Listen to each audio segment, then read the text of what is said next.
Welcome everybody.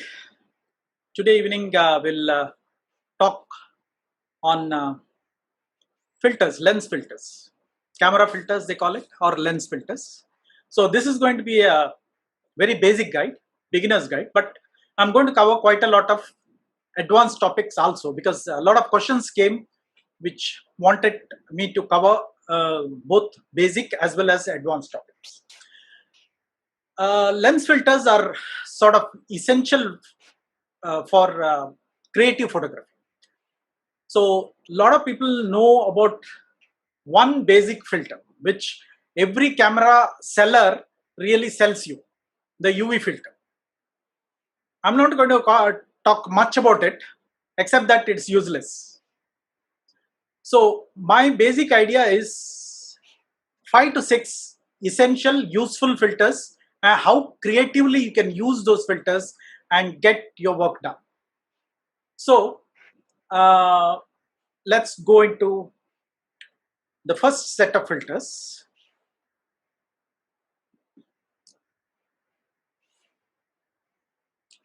Now, all these filters come in two shapes.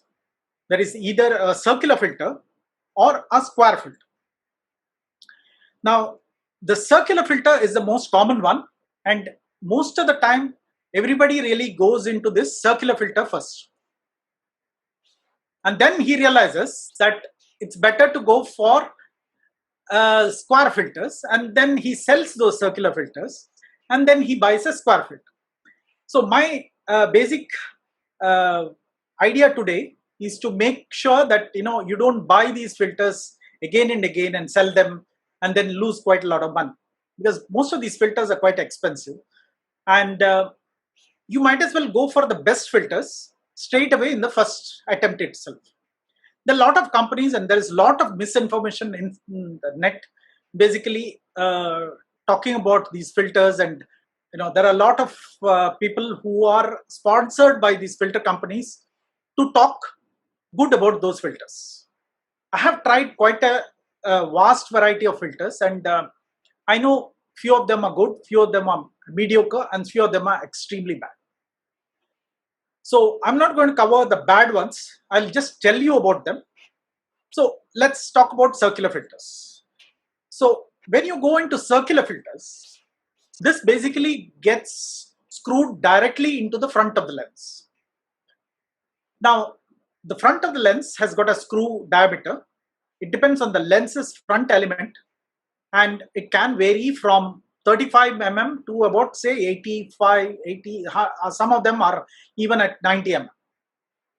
So does that mean that I have to buy a filter which is equivalent to my lens? For example, let's say that my lens front element is 67 mm. So should I buy a 67 mm filter?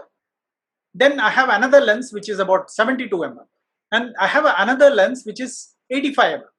So what will I do if I have varied number of lenses and each having a front diameter which is totally different? No, what you do is you buy what are called step up rings and step down rings. So this is a ring which is a step down ring. It takes a 52 mm thread and then makes it into a 49 mm. Whereas this is step up ring. So 49 will become 52 and 77 will become 82.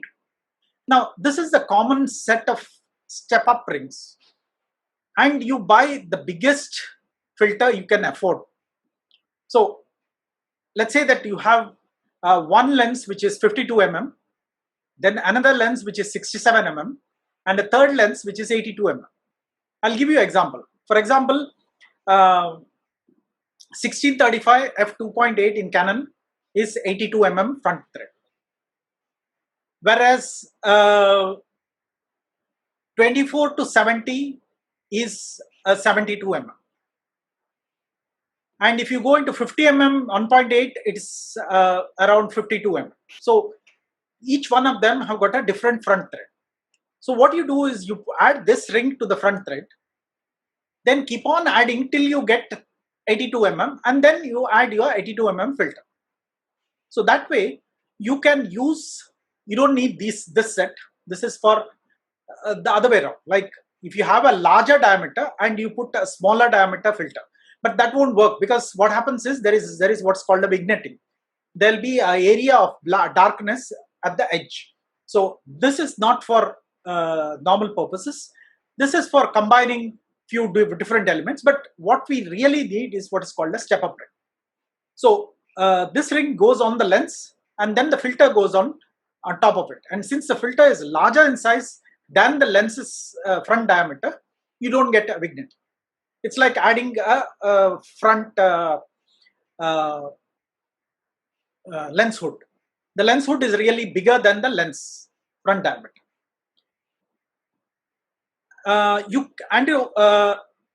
You can ask questions later. I'll give you a time, so you can ask questions later. I'll first explain the stuff, and then we have plenty of time to discuss questions.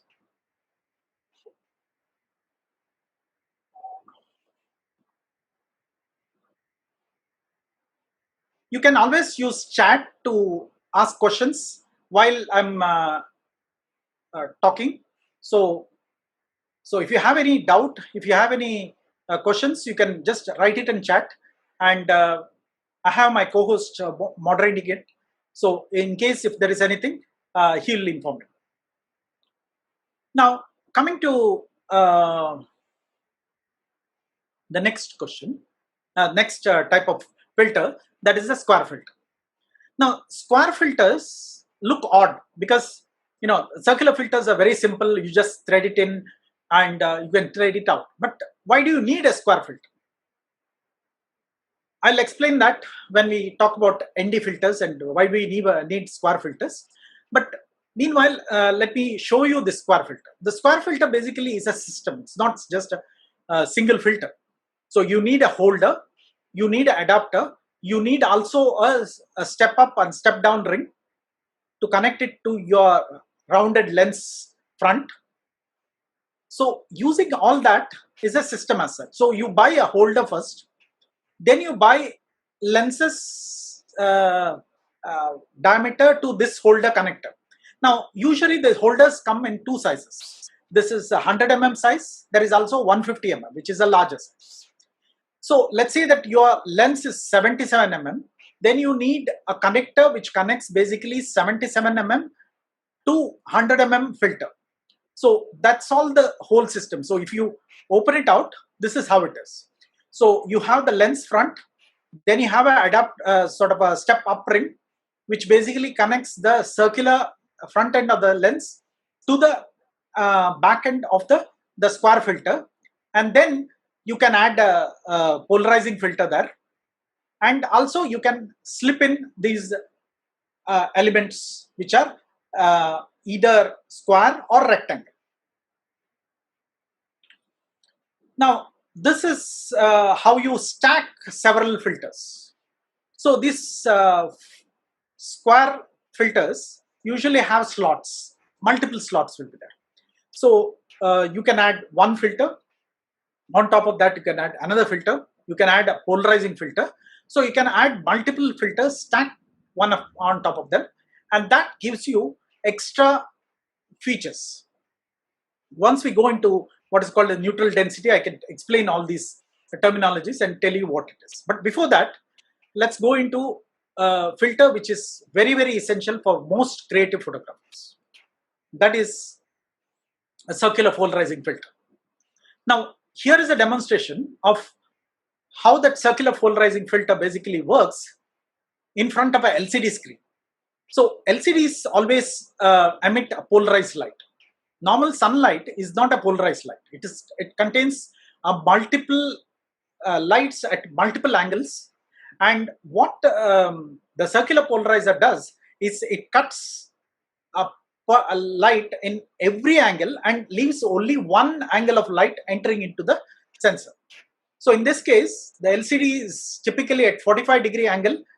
So when the lens is turned 45 degrees, almost no light comes in, no light emits in. That's why it's pretty dark.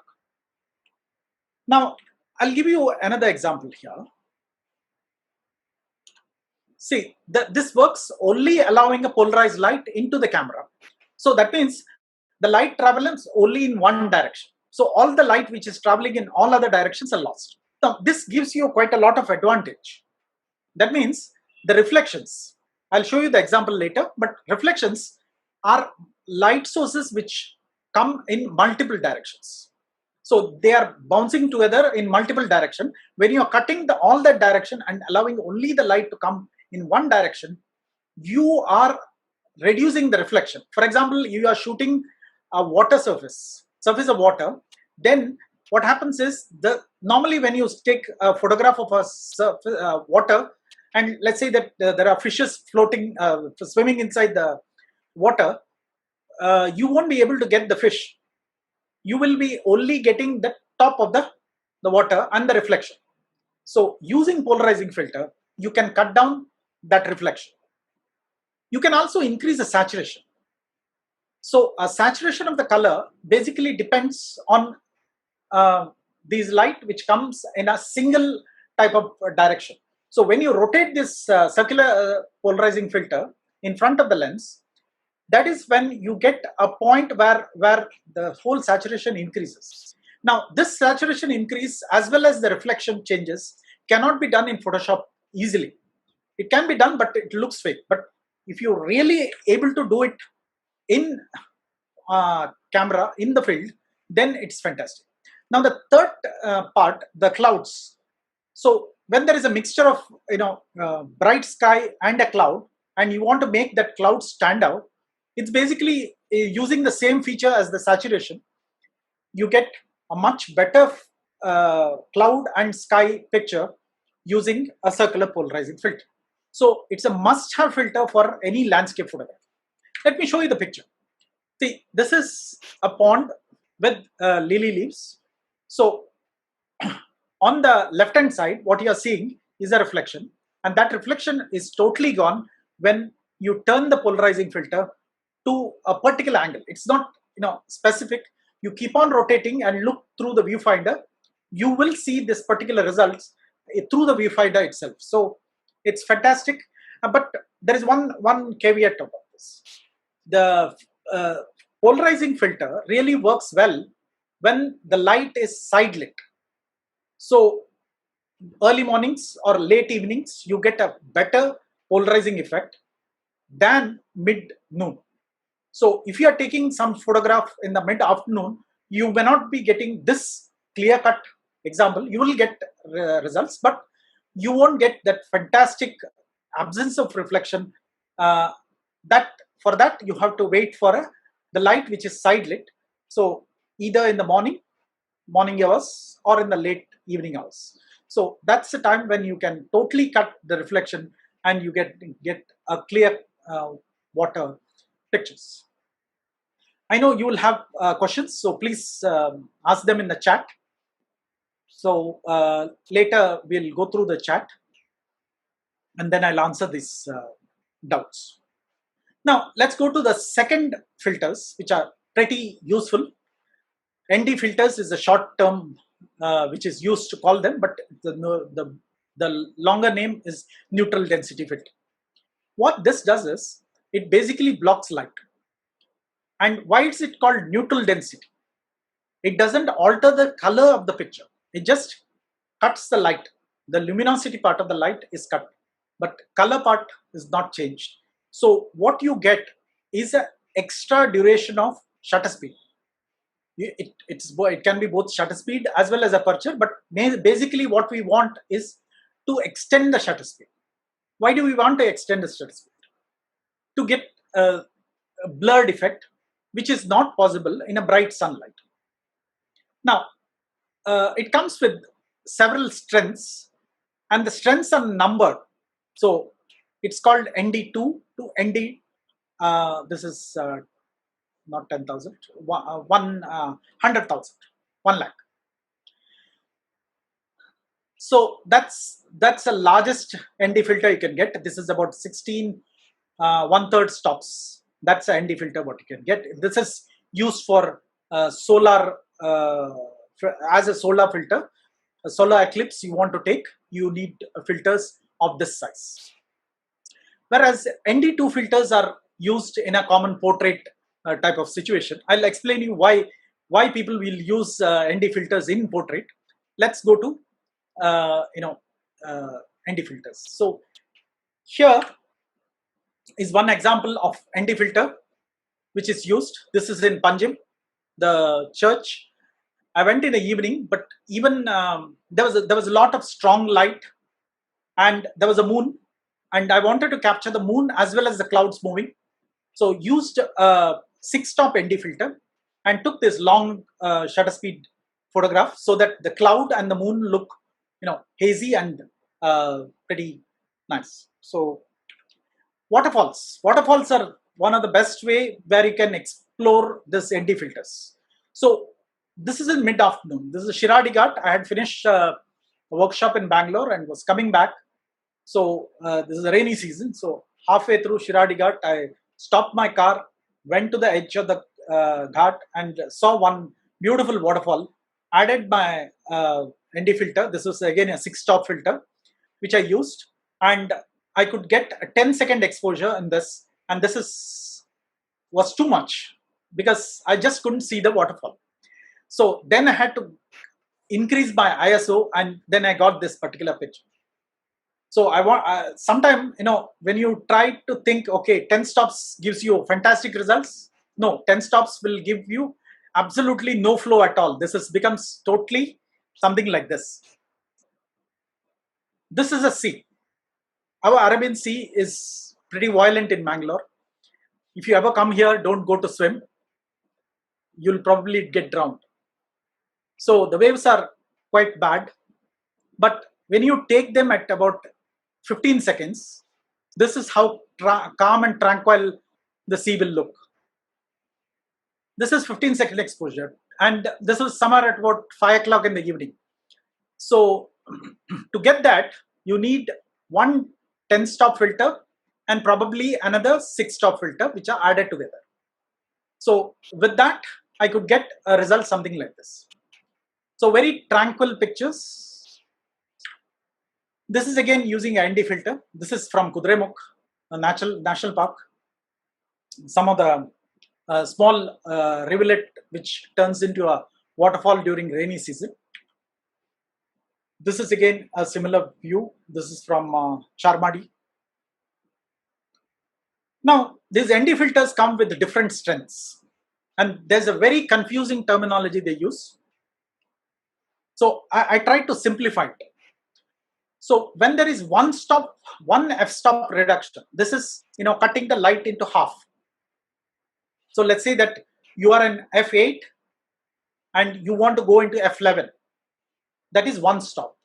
So f11 to f16 is one stop, whereas f16 to f22 is one stop. Similarly, in shutter speeds, if you are in 1/25th of a second, if you go into 60th of a second, you are cutting down one stop of light. So that is ND2. 2 stop of light, ND4. 3 stop of light is ND8. So this is 2, 4, 8. It's a multiplication similar to what we see in our ISOs, similar to that. So now f-stop reduction is calculated here. So if you are at the 6th stop, it is called ND64. 10-stop filter is really ND1024, but they call it ND1000. They just round it off. This is the biggest one I said, 16 and a 2/3 stop. That's ND100,000. Now, there's few companies use different terminology and names. For example, if you go into Hoya or Nisi, they start using this term, ND3, which is equivalent to ND1000. Okay, and now don't confuse with this. This is a proprietary naming by different companies. Sorry, let me go back. This is a proprietary naming. This terminology is much better, and ideally, you think of how much of f-stops I'm going to cut down with that particular filter. So when somebody says ND16, it is not that it's going to cut down 16 stops. It's only cut down 4 stops. So ND1000 only cuts down 10 stops. This is the commonest filter used for this long shutter speed photography. So this is the ND filter rating. You can go to Wikipedia under neutral density filters. You get all these numbers and details. This is another handy printout which I usually carry in my pocket. This is when I do a long shutter speed photography. First, what I do is I don't add the filter first. So I take the normal exposure using the aperture I want, ISO I want. ISO in most of the cases it's 100. I'll keep it at ISO 100.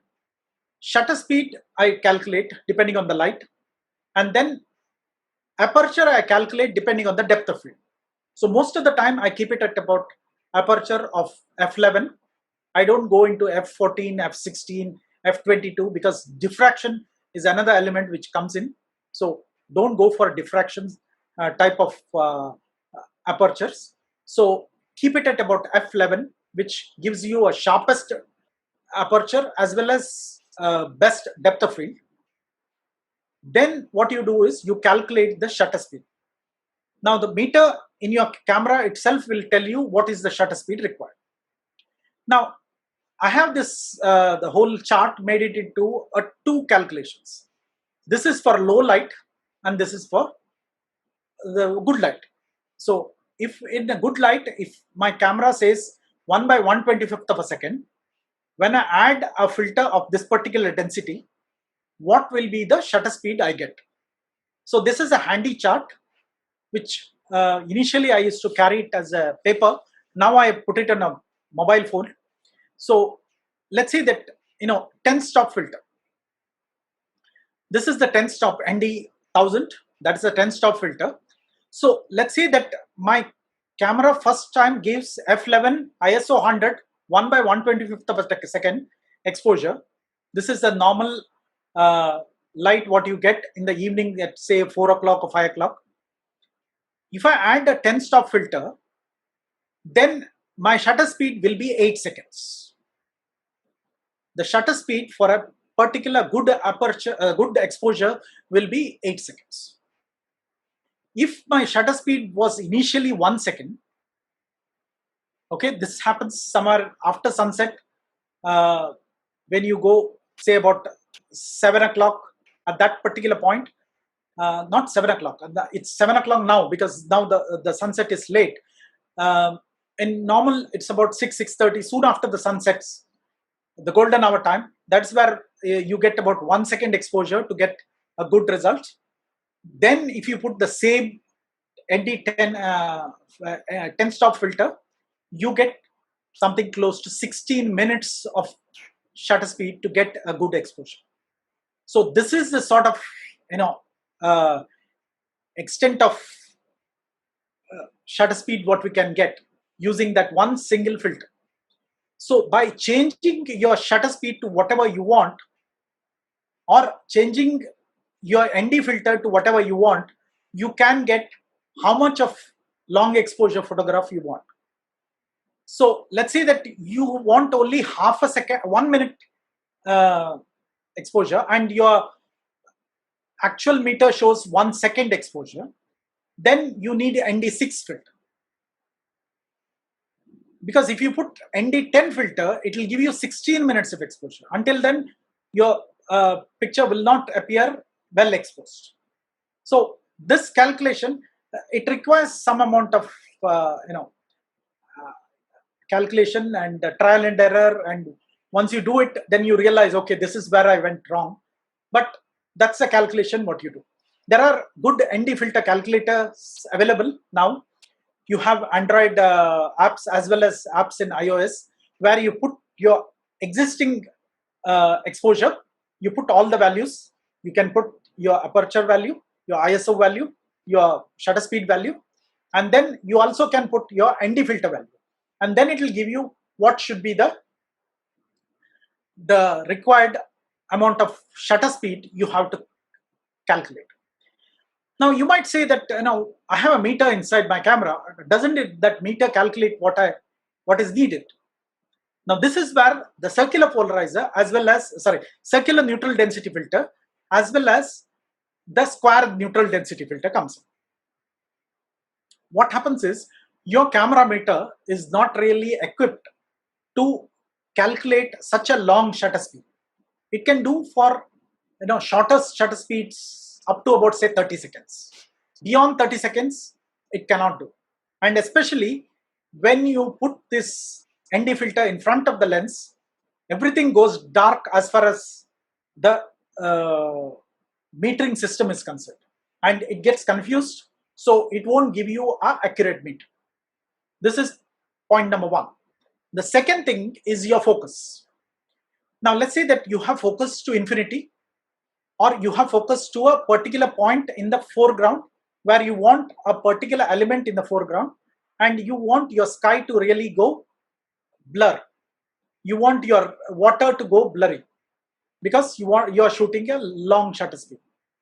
And when you are trying to screw in that ND filter in front of it, what happens is that your focusing ring might get slightly moved and your focus will go out of focus.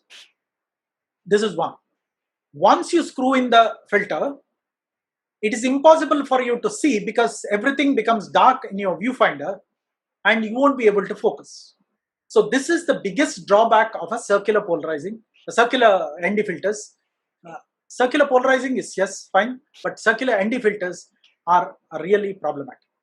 So that's why people go for a square or a rectangle format of ND filters. There, you put all the holders, you fix everything, you focus exactly how you want, you meter it for your calculation, and then you just slide in your ND filter into that slot. So that way, there is no chance of your focus going awkward. In case you forgot how to meter, all you have to do is just pull that square filter up, and then you can again get a very good results as far as exposure and metering and focus, everything is concerned. So that's why preferably don't buy, you can buy circular polarizers, but don't buy circular ND filters. Now there is a third category of ND filters which I'm not covering here, what is called a variable ND filter. This is two rings, you keep on changing the ring, so it changes from say ND2 to ND4 to ND8 and so on. They are pretty bad. They give you X-shaped artifacts in the picture. So don't go for them. They are cheap because instead of buying 3 filters, you might think I'll buy 1 filter and I can rotate them as I want and get good results. If you want fantastic results, don't bother even thinking about them. I have a pretty expensive variable ND filter made by a company called Ray and Singh. It's more like a Rolls Royce of ND filters. Unfortunately, that also has that artifact. So variable ND filters are not really worthwhile. So it's better to go for individual ND filters. You can stack ND filters. So you can put a 2 and 4 and 8. So you can stack ND filters, and each ND filter will add up extra, so that you'll get a longer shutter speed adding those filters.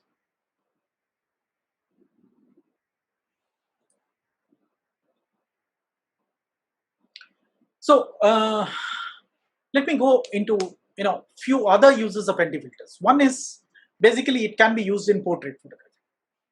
Portrait photography, especially in the afternoon, you want to take a shallow depth of field photography. You can add ND filters, so it cuts down the light, and that's where the ND2, ND4, and ND8.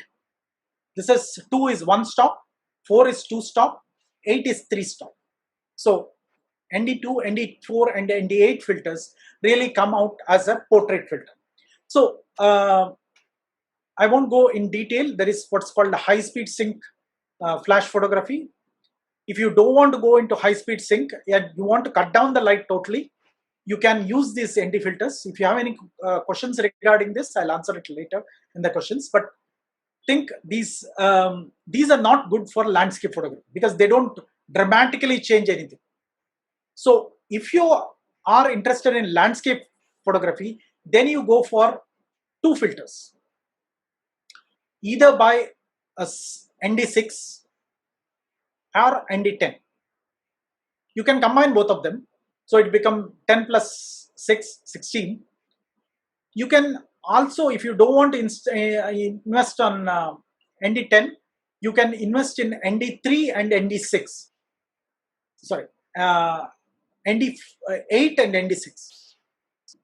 Sorry, ND8 and ND10. So that will give you better results. So this is ND100, which is the 6-stop filter, and then you also get ND1000, which is a 10-stop filter. Now, Haida, this is the filter company which I use. This is not a top-end variety. The top ends are something like Lee, B plus W, are top-end filters. Haida and Nisi are coming under the medium-grade filters. Then you have a low-grade filters, which are all Chinese stuff. Don't even think of buying them. They have color cast. They are not really true ND filters. Haida and Nisi both are Chinese filters, but they are the slightly better quality filters. Then you have neutral density filters, which are great. These are this is rarely used filter, 16-stop filter. If you want hours of slow shutter speed, then you can go for this. Lee sells this as a solar filter, but I tend to use these mylar sheet solar filters, which are not neutral density. They are sort of a metallic sheets which are coated with mylar.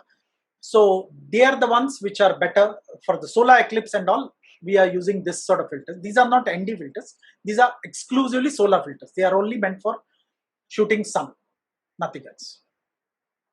A variety of ND filter is called the graduated neutral density filter. This is graduated from one end to the other one. They don't come in circular form. They come only in a square or rectangle form. What they do is, see, you might have noticed when you take a landscape photography, the land is always brighter and the sky, land is always duller and the sky is always brighter. So in such case, to darken the sky, you use the filters. So this is an example of that sort of filters. They come in various strengths, and they also come with various cutoff points. This is a hard edge graduated ND filter, useful for landscapes which are flat, like sea or something you want to use, you can use this hard edge filter. Whereas the soft edge graduated filter are better used in mountainous terrains or where there's a tree top, where you don't want to really cut off straight away. You want it to be gradually down. Now, the use of these filters have really come down drastically once softwares like Lightroom came into the picture. You can easily draw a neutral density to the sky and make it darker compared to the ground, so that these filters are slowly fading off.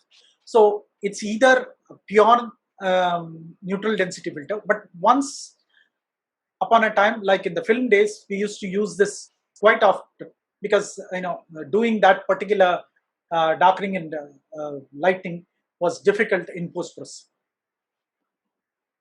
Next, this is a fun filter. So if you want to take infrared photograph, there are two ways of doing it. One is to modify your sensor so that your sensor is sensitive to infrared. For that, you have to send the camera to modifiers who can change the coating on top of the sensor, so that it can be sensitive to infrared. Usually there is another filter on top of it which cuts down the infrared. Or you can buy these filters. This is one example of a Hoya R72 filter, which basically makes infrared into a visible light so that the camera can record. Now, a camera cannot see infrared, but the filter makes this particular infrared into a visible spectrum of light so that it can be recorded. So we don't see these pictures because even our eyes are not really sensitive to infrared, but they can create a real good fun when you take photographs like this. The sky will look like this, the trees will look like this, the land will look like this. These are dark filters, so they take about 4 to 5 minutes of exposure to get this particular result, but results are phenomenal. They're rarely used. There are few filters which are used, especially in macro. These are close-up filters. Nobody really thinks them as a filter as such, like the ND filter or the circular polarizing filter. These are the screw-in filters in front of it. These are like magnifying glasses. So you get +1, +2. These are diopters, +4 diopters, and you can add these diopters in front of the lens so that the lens will magnify. It's like adding a magnifying glass in front of your lens. So that's all what it is. One of the common ones which a lot of macro photographers use is a Reynolds. This is a sort of a screw-in filter right in front of the lens. This is again similar to that other one which I showed you. Basically, this magnified pictures. So this is only for macro guys. They are not useful for any other purpose. And finally, we come to this particular UV filter, and a lot of controversy whether people should use UV filters or should not use, because every time you go to a shop to buy a camera, the camera seller also sells you, or when you buy a lens, they say that to protect the front of the lens, you need UV filters. And a lot of people buy these UV filters, and a lot of people buy very expensive UV filters. UV filters were useful in the film days because the film was sensitive to ultraviolet light. Whereas the present day digital lenses are not sensitive to ultraviolet light at all. There is one more filter which gives you a sort of a pinkish shade. It's called a Skylight Filter. They say the sky will become better. I hate this particular filter because it gives you a pretty funky pink shade. So it's not worth at all. But there are lovers of this particular filter who use this Skylight Filter. UV filters are very, very common. But do they really serve their purpose of saving your front end of the lens? No. The reason is every lens, the front part of the lens is a hardened lens. It's like your mobile phone Gorilla Glass, similar to that. So it is scratch proof to a certain extent. I mean, if you use a sandpaper and rub it, then the scratches will be there. Very fine scratches might be there, but they don't really change anything as far as your photographs are concerned. But adding the UV filter really changes how the photographs are concerned. So if you're planning to buy a filter, buy only this last one, Polarizer. The circular polarizer I mentioned very early in my slides. That's the one to go for. So ignore these two filters. I have few UV filters. If anybody wants to buy, I can sell them. But I don't recommend them to anybody. Now, let's see what happens with the UV filter. So if you add UV filter and then try to take night photography, that is when you start seeing ghosts. So if you want to shoot ghosts in your photograph, you can use UV filters. They create this funny flare. Now this is a reflection of this light in the UV filter, which again captured by your camera. So your camera captures multiple ghost pictures. I noticed this first time, I had UV filter.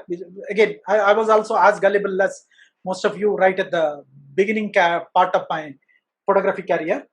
I had UV filter, and I took night forest fire picture, and the forest fire always had multiple forest fires in my photograph. Then I realized it was a UV filter. So if you have a UV filter to protect your lens, no, it doesn't protect your lens at all. I advise you go for a lens hood instead of going for a UV filter. Lens hood will reduce the flare. It will also reduce this ghosting. So don't go for UV filters. Go for if your camera lens doesn't come with a UV for a lens hood, there are third-party lens hood manufacturers who basically can give you very good substitute. They are quite cheap, but they save your lens as well as the front element. So let me stop here about filters. Let me take up questions. So if you have any questions, please write it in the chat. Okay, now let me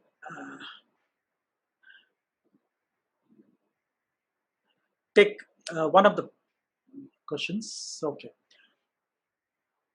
Srinivas is asking, what kind of step-up ring can I use to use on a bigger size polarized filter in a wide angle lens? Okay. So most of the wide angle lenses are usually at 77 mm or 82 mm. You have to tell me what exactly is the size of your uh, the front element, the filter thread of your wide angle lens. Then your ND filters come in two different sizes. There is thin ND filter and a thick ND filter. Thick ND filter, usually what happens is the rim is thick. So when the rim is thick, it will produce a vignette. So that is where really ideally it's better to go for a square filter which does not have these problems, because they don't have a rim, they are much bigger. So most of the almost all the square filters start from 100 mm. So this is either 100 mm or 150 mm. So it's better to go for square filters. And in case you are going for a screwing filters, circular filters, go for one which is larger size. For example, if your lens is 77 mm, go for 82 mm filter and then get a step up ring from 77 to 82. So that way you can avoid vignetting. If you're not satisfied, you can ask again, Srinivas.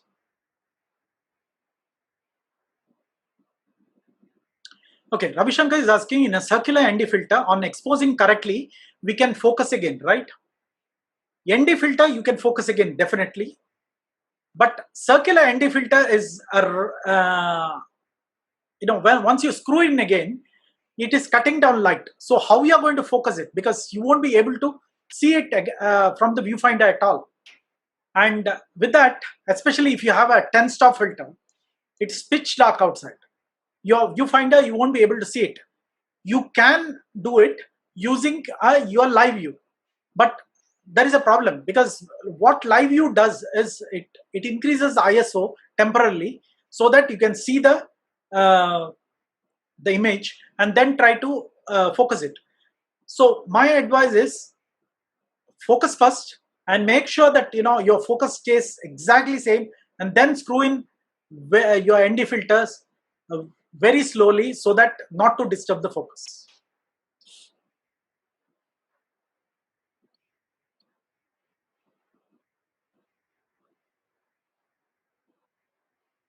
Okay. Thick and thin filters. All companies come with thick and thin filters. Thin filters are expensive. Thick filters are cheaper, because I think it's easier to make thicker filters. Thinner filters, like Haida has both thick and thin. They call it Nano Pro on the thin ones. And they also have the coating which is different in the thin one, and the coating which is different in the thick one. Preferably thin is better, but it is also more prone for a breakage. So ideally, if you're going for between thick and thin, I would advise going for the thin, because thick filters don't have any value other than a cheaper in price. So in case of square filters, large size 150 or 100. For most purposes, 100 mm is enough, because most lenses, the largest diameter is 82 mm. Unless you are going for a long lens, for example, let's say that 150-600. So you are trying to put a filter in front of 150-600. That is when you require 150 mm filter sizes. Then there are a few people who want to go for extremely wide lenses, like the 14 mm lenses in few companies, which almost go into 90-95 mm. So that is when you need 150 mm filter sizes. But for most purposes, 100 mm square filters are good enough. I was trying to use a 77 mm polarizer on my Canon on a 10-18 lens, which has a 67 mm diameter, using a 67 to 77. I get a lot of vignetting at about 10 mm. So, okay. At 10 mm, you should get a vignetting, because what happens is 10 mm is around, because it's a crop camera, at 10 mm, your lens is not wide enough to get that particular angle. So don't go down to 10 mm. At the maximum, you can go up to say 12 to 14 mm. In your 10 to 18, 14 mm is a sweet spot for you to get wide angle lens. See, the polarizer, what happens is, polarizer doesn't work well in a wide angle lens. So if you are using a polarizer in a full frame, on a 24 mm is the lowest limit, widest limit. Say if you have a 14 mm lens on a wide angle, or a 10 to 18 mm lens on a crop body, you try to use a polarizer. The polarizer capability is not enough to cover that widest range. So even though your lens is good enough, the polarizer is not sufficient enough. That's the problem with the polarizer itself. Because see, polarizer is basically made up of two glasses. There is a linear polarizer which is on one side. There is a quarter plate cut polarizer on the other side. So both of these move together to produce that polarizing effect what we have. So as you go wider and wider, this particular effect really goes off, because the angle of view is so wide that it cannot do the light which is coming from the edge are really curved as they enter into the sensor, and that causes a problem. So they are not really efficient when you go into wide. So any other questions? I covered all this thing. I can allow you to unmute. You can unmute, and if you want to have questions, you can ask. This someone who raised hand very early in the meeting. If you have any questions, please let me know. Namaskara, doctor. Namaskara, sir. Heli. So there was this thing that some certain groups of people who are against filters at all. I mean, yes. They say that the filters itself is it's not required at all, and it is. I mean, they look down upon people who use filters. So, nimma what views? Photography, it's a form of art. It's not documenting anything. So when you try to capture it and save it in the camera itself, that itself is a modification. In real life, nothing works at 1/25th of a second. It's always mobile, but in a photograph, we try to capture it in a few moments. The use of aperture to get the depth of field, the ISO to change everything, these are all modifications. So I think I'm not that Puritan as far as I should not do this, should not do that. You ಕೇಳಿದಿರಾ? ನಾನು ಕೇಳಿದ್ದೇನೆ, and there was a long discussion when I had an article on long exposure photography on different types of filters. Somebody asked this particular question because humans don't really see a long exposure, so you are creating a sort of a aberration using filters. I said that is creativity. So if you don't want to be creative. No, ಇನ್ನೊಂದು they say that a lot of things can be done in Photoshop these days, so investment on filters is really not required. That one more thought process that people are. Yes, but there are few things which are not possible. For example, the effect what polarizing filter gives, the reflection, removing of the reflection, that is very difficult to do in Photoshop, even for experts. Then you can easily do a sky darkening, saturation increase, all of them. It's possible. That's not really difficult. But the polarizer to remove reflection, that's fantastic. The second thing is the long exposure photography. You can't take waterfall and do it in Photoshop. I mean, you can do multiple shots. You can combine them in Photoshop. You can do merging of different time exposures into one long exposure. But that's not really a great idea. I think capturing something in camera is a much better idea. Sorry if I'm hogging the bandwidth. Last one question. See, I think when initially, I think I also had the dilemma. ಸುಮಾರು ಇದು ಒಂದು ಈ filter ತಗೊಳ್ಳೋದು, ಆಮೇಲೆ ಒಂದು circular polarising filter ತಗೊಳ್ಳೋದು, okay ಇದು ಬೇಡ, ನೆಕ್ಸ್ಟ್ ಯಾರೋ ಇನ್ನೊಬ್ರು ಒಂದು ಹೇಳ್ತಾರೆ ಸ್ಕ್ವೇರ್ ಫಿಲ್ಟರ್ ತಗೋಬೇಕು ಅಂತ ಸ್ಕ್ವೇರ್ ಫಿಲ್ಟರ್ ತಗೊಳ್ಳೋದು, ND ಫಿಲ್ಟರ್ ತಗೊಳ್ಳೋದು, ಹೀಗೆ ಹಂಗೆ ಹೋಗ್ತಾ I'm sure you also went through this at some point of time. So ಇವಾಗ just if you say that somebody is is an amateur photographer and he's a travel photographer, see once in a while he shoots let us say landscapes and waterfalls along the way, not really full time, but what should be his minimum filter set that he should carry? Okay. Should it be one polarizer filter and one ND filter, or what is it? One polarizer and one ND filter is sufficient. I think so. If it's a basic one. Yeah. So I would advise go for one good circular polarizing filter, which is thin circular polarizing filter, and then go for one ND10 filter. And mostly with your landscape lenses, which is 1635 or 1740 or something like that. And I think that should be enough to start with. Some people go and invest this big kit with this, this whole lens filter kit they buy, and then hardly they use it. 2 years they never go anywhere and just lying there somewhere, and it's a big waste. True. If you want to go for one full kit, it will cost something close to about say 25 to 27,000. So it's pretty expensive, which will give you circular polarizer, 2 ND filters and a filter holder, and it's all a square filter set. That's quite expensive. But if you are into full-time landscape photography, I think it's worth investing on that. But other than that, I think it's better to go for one ND filter. Either you can go for ND6 or 6-stop, sorry, not ND6, it's ND100, which is a 6-stop filter, or ND1000, which is a 10-stop filter. 6-stop or 10-stop is quite sufficient.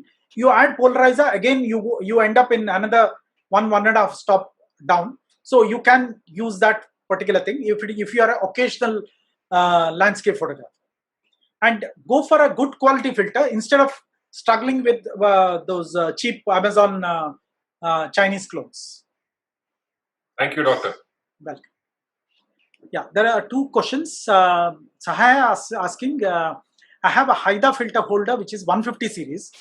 You can't use 100 to 150 mm square filter. You have to use 150 only in a 150 mm series. If you have a 100 series, then you can use 100-150 square filters. Then 100-150 is not a square filter, it's a rectangle filter. It's on 100 on one side, with 150 on the other side. There is a width is 150, height is 100. So what that can be done is it can be slid down. Usually graduated ND filters are 100 into 150. The normal filters are square filters. So they are 100 into 100, which goes into 100 series of holders, 150 into 150, which goes into 150 series of filters. I think I'm clear. If not, you can ask question again. So will a circular polarizer filter help in macro photography or bird photography? Okay, Shiva, bird photography, I'm not very sure, but it definitely helps in macro photography. In macro photography, polarizing filter allows you to cut down quite a lot of shine from the critters. So the insects which have got a shell which is very, very shiny, that is the one which can be 1 minute, just hold on, I'll be back. Yeah.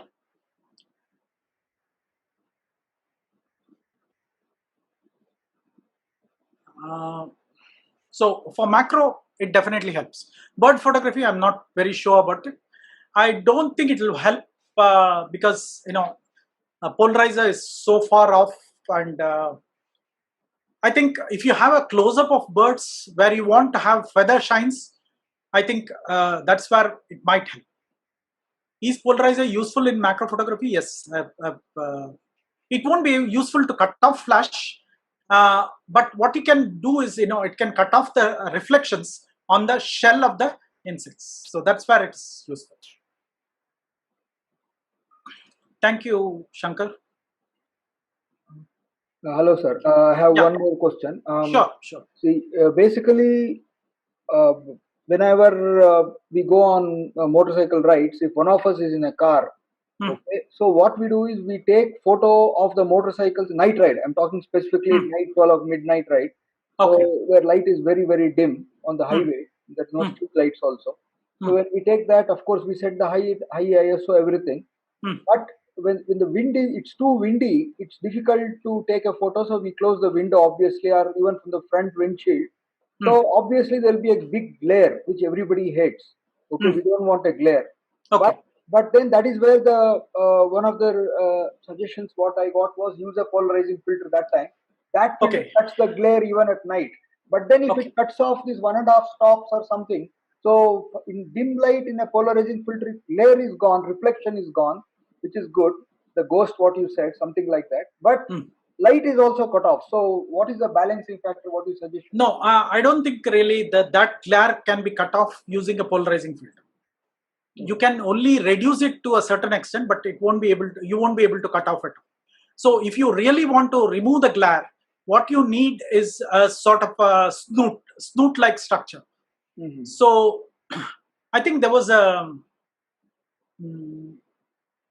discussion about a sort of a lens hood, which is universal, sort of a rubber-like lens hood in our group a few days back. I think you shared it or somebody else. I'll share that again in our group. It basically looks like a rubber sleeve, which basically goes into sort of a snoot, which goes forward. Yes. You can attach it to your glass. It forms like a lens hood, which is basically made up of rubber. Now, using that, you can reduce the glare totally. So it's extremely useful, especially when you're doing a flight photography. I'm talking about, you're traveling in the airplane and you want to shoot the ground or the clouds. But usually what happens is when you're on a plane, when you try to take a photograph of something outside, your window's glare comes in. So if you want to eliminate that particular type of hood is useful. It looks like a long sleeve, which is basically made up of soft rubber, soft black rubber. Yeah, I had asked for recommendations, right? Yes, that is the one which you can use exactly to remove the glare. Okay. So that will work perfectly for your glare purpose. It won't cut any amount of light, but it will eliminate the glare completely. So all you have to do is you have to fit the front end of that particular snoot to the glass, the window glass, and the back end will go into the ring around your lens. Okay, thank you. It should work. Polarizer will not work there.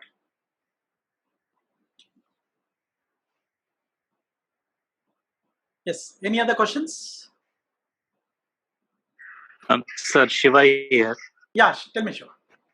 Yeah. So you don't suggest Amazon basic circular CPL filter? No, if you are in a budget, I think circular CPL filter is good enough. I mean, Amazon basic one. Amazon basic one circular polarizer is okay, but it's not fantastic. It's just rebranded Chinese filters. Most of these filters are not efficient in the sense they either change the colors. There is a color cast. That's one problem. The second thing is they are not very efficient polarizers. Like they don't polarize efficiently. So instead of, most of the time what happens is you buy the filter, then realize that it's not working. So then you sell it and you lose quite a lot of money, and then you go for a good one later. So I advise you, when you're investing, it's a lifetime investment. You're not going to upgrade that particular filter ever unless it breaks. So you might as well go for the best one of the lot, whatever you can afford. And all polarizing filters are circular. Even the one which is used inside a square holder is a circular polarizer because you need to rotate it. Okay. Thanks. Nisi, yes, that's a Nisi site. ImageNet is a Nisi distributor in India. Haida Video Links is a distributor. Haida and Nisi both are quite reasonable.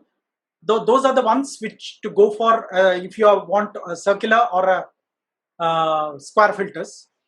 If you have a lot of money to spend, then you go for a Lee filters. Please, very high-end filters. You also have B plus W, which is higher than that, more expensive. It's a German filter. I recommend Haida. Haida is quite good for the price point as well as the quality wise. It's Haida is fantastic. Right. See you again in the next workshop. So I'll inform you. Thank you. Thanks everybody for joining us. Please tell your friends that such a Zoom meeting is there, and they all can join. Thank you.